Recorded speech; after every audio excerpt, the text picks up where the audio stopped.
Lugaw din kuya sa kanya.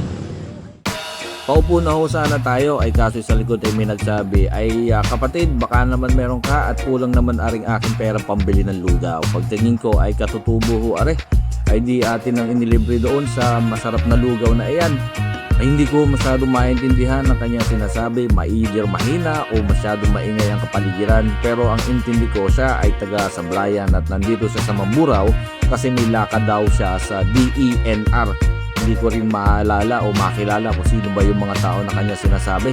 Sabi ko na lang ay kayo ay kumain na lang muna at mukhang kayo malayo ang binanggalin niyan. Ay hindi naman daw siya naglakad at siya daw ay sumakay din. Yun nga lang, pagdating din ay gabi na ay wala ng pera pambili ng pagkain. Ay siya, ariho muna at pasensya na ho kayo din sa ating lugaw pero masarap naman ho aray. Pagka ho mga garne, ako naman ay natulaw. Ay kaysa naman dun sa iba na talagang mayat maya na ay sumahod ang kamay at nanghingi ay hindi man ho tayo nagmamadamot. Ay atin naman si kuya ay mukha namang pagod nga naman ay galing pa nga daw ay nasa Sablayan.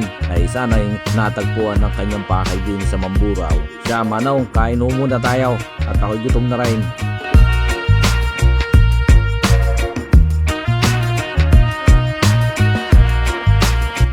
Magkano kuya yung sa amin ni tatay? 70 po lang.